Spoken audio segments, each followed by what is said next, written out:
E aí, pessoal, bem-vindos a mais uma análise. Hoje a gente vai desvendar uma reviravolta simplesmente absurda e, confesso, um pouco assustadora, que estava ali escondidinha nas entrelinhas de documentos desclassificados do FBI e relatórios do Pentágono. A princípio, essa nossa exploração começa parecendo ser só mais uma daquelas investigações históricas sobre avistamentos inexplicáveis na época da Guerra Fria. Mas acreditem, o negócio escala super rápido para uma conspiração de proporções colossais. Esqueçam totalmente aquela ideia romântica de missões de paz ou guardiões super benevolentes vindo das estrelas. A verdade que os documentos entregam mostra um complô cósmico com um toque corporativo bem sombrio. É o tipo de narrativa que muda completamente como a gente enxerga o nosso lugar e o nosso valor no universo. Afinal, se civilizações avançadas têm tecnologia de ponta para cruzar galáxias e dobrar o espaço-tempo, por que ficar brincando de esconde-esconde nas nuvens? Por que ficar pairando perto de linhas de energia em vez de simplesmente pousar de vez no gramado das Nações Unidas? Por décadas, essa tem sido a pergunta de $1 milhão da ufologia. A resposta oficial sempre tentou vender a ideia de observadores super-pacíficos operando num esquema de proteção benevolente só para não dar um choque na sociedade humana. Mas os arquivos que vamos examinar hoje apontam para uma realidade completamente diferente e zero nobre. Então, bora mergulhar nessa história e ver como os fatos destroem esse mito de uma vez por todas. Entrando na parte 1, os arquivos secretos. Vamos dar uma olhada nesses dados desclassificados lá da década de 1960. Para a gente entender o tamanho dessa teia cósmica, é preciso olhar a evolução do pânico militar nos bastidores. A linha do tempo documentada mostra uma discrepância enorme entre o que os militares estavam vivenciando e o que chegava aos ouvidos do público. Lá em 1944, já tem um relato surreal de um piloto sobre um protótipo de disco voador com jatos rotativos na Floresta Negra. Uma tecnologia que era impensável para a época. Avançando para 1965, a mídia tradicional começou a reportar quedas de objetos estranhos, com o próprio Wall Street Journal falando sobre bolas de fogo inexplicáveis no céu. Aí vem 1967, o grande ápice. Dezenas de funcionários na base militar de White Sands relatam discos prateados voando a incríveis 2.000 milhas por hora.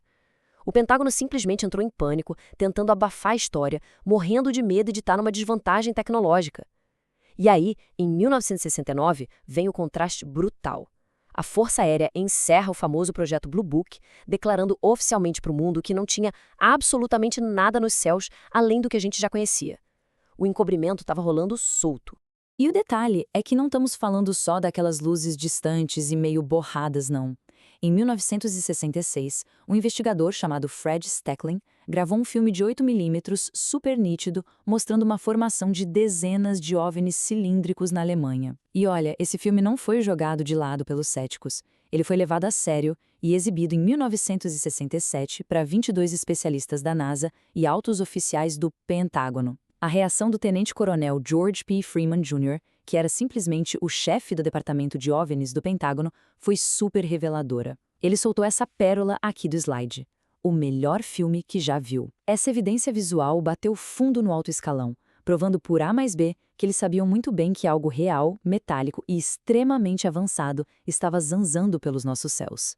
E isso nos leva à parte 2. Quem está nos observando? Vamos conhecer esse verdadeiro elenco de personagens cósmicos. Bom, se essas naves são de verdade, quem é que está pilotando? Os arquivos revelam mensagens interceptadas que entregam a identidade de quem estava de olho na gente.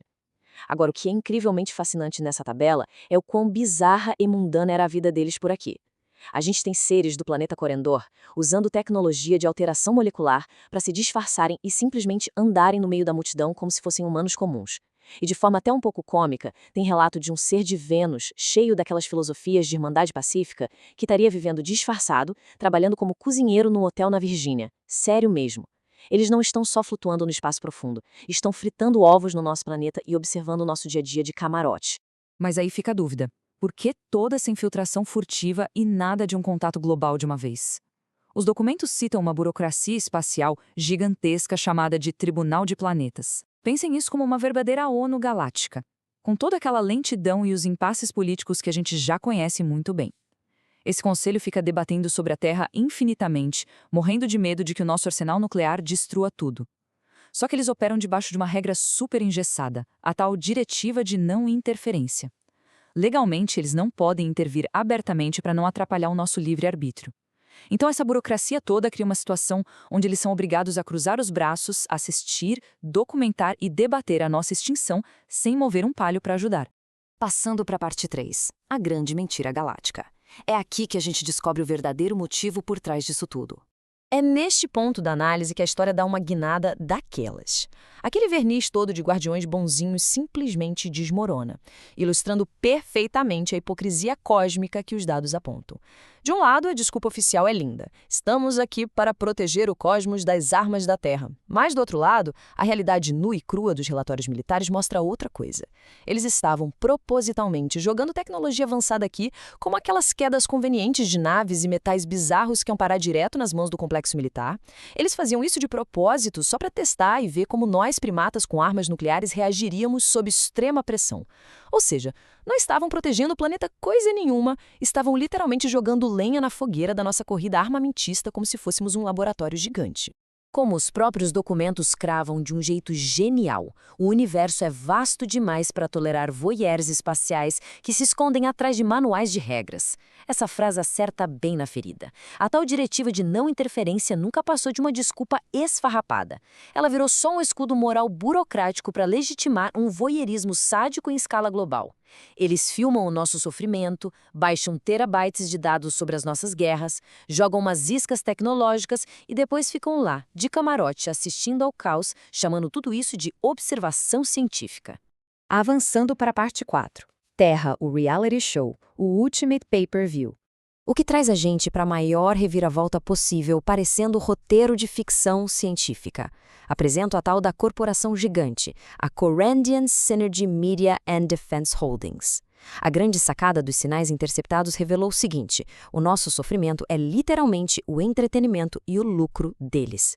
O planeta inteiro foi transformado numa experiência imersiva de sobrevivência, um baita reality show sádico vendido num esquema de pay-per-view de luxo para investidores ricaços de Alpha Centauri e outros mundos. Eles faturam alto com as nossas tragédias. E a cereja do bolo? Para transmitir isso, eles nem usavam equipamento próprio. Os caras hackeavam as nossas linhas terrestres de alta tensão para mascarar e enviar os episódios das nossas guerras para o espaço debaixo dos nossos narizes. Chegamos na parte 5. O julgamento das sombras, a operação secreta intergaláctica. Só que como todo esquema corporativo arrogante, em algum momento eles dão vacilo. Vamos ver como isso foi desmascarado passo a passo. Para derrubar esse golpe e acionar a força policial do espaço, conhecida como a Proclamação das Sombras, foi necessário montar uma operação de inteligência com provas matemáticas irrefutáveis.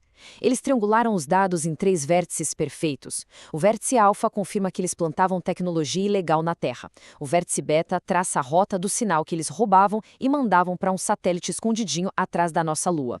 E o vértice gama é o recibo final, ligando o fluxo de dados direto na conta da estação lá em Corendor. O crime estava 100% desenhado matematicamente.